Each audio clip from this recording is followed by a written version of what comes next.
Hai semua, perkenalkan saya dengan Violeta Kristiana Meningkar, kelas B1 semester 7 Ekstensi Keperawatan dengan NIM 2114202 Universitas Pembangunan Indonesia Manado, Fakultas Ilmu Keperawatan.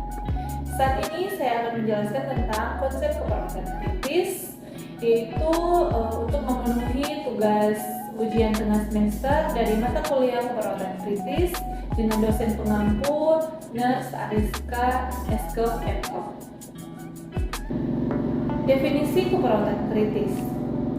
Kritis merupakan sebuah penilaian dan evaluasi yang dilakukan secara cermat dan hati-hati terhadap suatu kondisi yang krusial untuk menemukan solusi, penyelesaian, atau jalan keluar.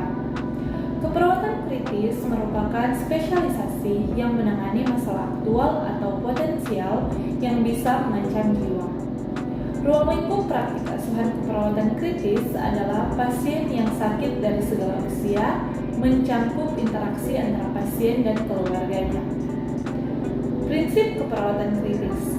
Pasien kritis adalah pasien dengan perburukan patofisiologi yang cepat yang dapat menyebabkan kecacatan maupun kematian. Sedangkan penanganan antara dari permulaan suatu kejadian gawat darurat hingga ditanggapi oleh petugas kesehatan dengan kata lain dapat disebut waktu tanggap. Waktu tanggap yang baik bagi pasien yaitu kurang dari 5 menit. Ruangan dalam penanganan gawat darurat dan kritis dalam rumah sakit yaitu pertama unit gawat darurat atau IGD, yang kedua unit perawatan intensif atau ICU, yang ketiga intensive care coronary unit atau ICCU. Unit keperawatan kritis. Unit perawatan kritis seringkali beragam. Unit perawatan kritis merupakan area perawatan khusus untuk pasien beresiko tinggi atau mereka yang menjalani kondisi kritis yang memerlukan perhatian keperawatan. Tim perawatan kritis umumnya cukup kompleks. Pasien kritis terdapat 3 kategori yaitu pertama, pasien yang dirawat karena penyakit kritis seperti penyakit jantung koroner, respirasi akut, kegagalan ginjal, infeksi, koma non-traumatik, dan kegagalan multi organ. Yang kedua yaitu pasien yang membutuhkan monitoring karena perubahan patofisiologi yang cepat seperti koma. Yang ketiga yaitu pasien post operasi mayor. Peran dan fungsi perawat kritis. Perawat critical care mempunyai berbagai peran formal, yaitu pertama bedside nurse. Itu peran dasar dari keperawatan kritis, hanya mereka yang selalu bersama pasien 24 jam dalam 7 hari seminggu. Yang kedua yaitu pendidik critical care, yaitu mengedukasi pasien. Yang ketiga yaitu case manager, dengan menjadi pengarah. Yang keempat yaitu manajer unit atau departemen atau kepala bagian, yang bagaimana caranya mengerjakan dan berapa frekuensi harusnya dikerjakan. Dan yang kelima yaitu perawat klinis spesialis, dapat membantu membuat rencana asuhan keperawatan. Dan yang keenam yaitu perawat praktisi, yaitu mengelola terapi dan pengobatan. Isu end of life. End of life atau kematian terjadi apabila fungsi pernapasan dan jantung berhenti. Pada umumnya, kematian disebabkan oleh penyakit atau trauma yang mengakibatkan mekanisme kompensasi tubuh berlebihan. Penyebab langsung kematian juga adalah gagal nafas dan shock yang mengakibatkan berkurangnya aliran darah untuk memenuhi kebutuhan organ vital seperti otak, ginjal, dan jantung. Multiple Organ Dysfunction Syndrome atau MODS merupakan problem patologis di unit keperawatan kritis yang menjadi penyebab kematian. Tidak adekuatnya aliran darah pada jaringan tubuh menjadikan sel kekurangan oksigen. Pada keadaan hipoksia, tubuh melakukan metabolisme tanpa menggunakan oksigen atau anaerob, disertai asidosis, hiperkalemia, dan iskemia jaringan. Yang terakhir yaitu perubahan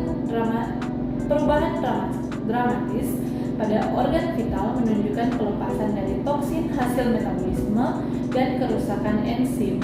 Ini adalah proses yang menjelaskan bahwa sudah terjadinya MOTS. Peran perawat dalam keperawatan isu end of life, yaitu pertama, memberikan dukungan perawatan fisik, yang kedua, mengatasi semua gejala penyakit, yang ketiga, memberikan perawatan fisik dan memandikan pasien, yang keempat, merawat area tekan, yang kelima, memberikan analgesik dan sedasi, dan yang keenam, peran perawat advokasi, mendengarkan, memahami keinginan, membantu dalam mengambil keputusan yang dibutuhkan, mendukung pilihan keluarga terhadap perawatan pasien. Efek kondisi kritis pasien dan keluarga. Efek kondisi kritis bagi pasien itu pertama psikososial. Pasien yang mengalami kecemasan terhadap trauma, stigma masyarakat yang akan muncul setelah pasien tersebut ditetapkan mengalami penyakit kritis yang disebut dengan distres psikososial. Kecemasan yang tinggi muncul akibat beban yang harus diambil dalam pengambilan keputusan dan pengobatan yang terbaik. Edukasi yang diberikan kepada pasien dengan komunikasi yang baik dan jika perlu dilibatkan perawat atau tim paliatif.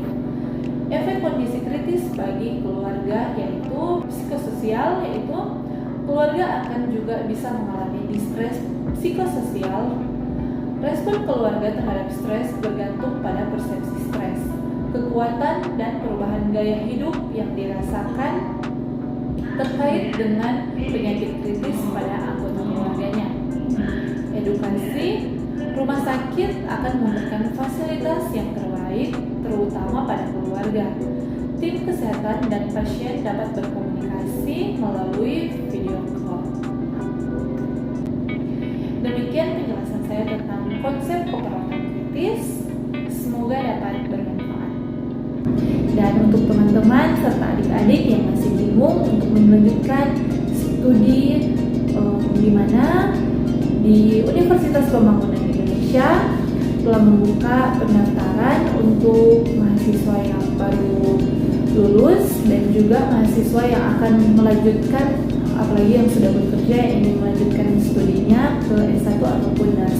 Jadi tunggu apa lagi? Mari bergabung bersama kami di Universitas Pembangunan Indonesia Manado. Terima kasih.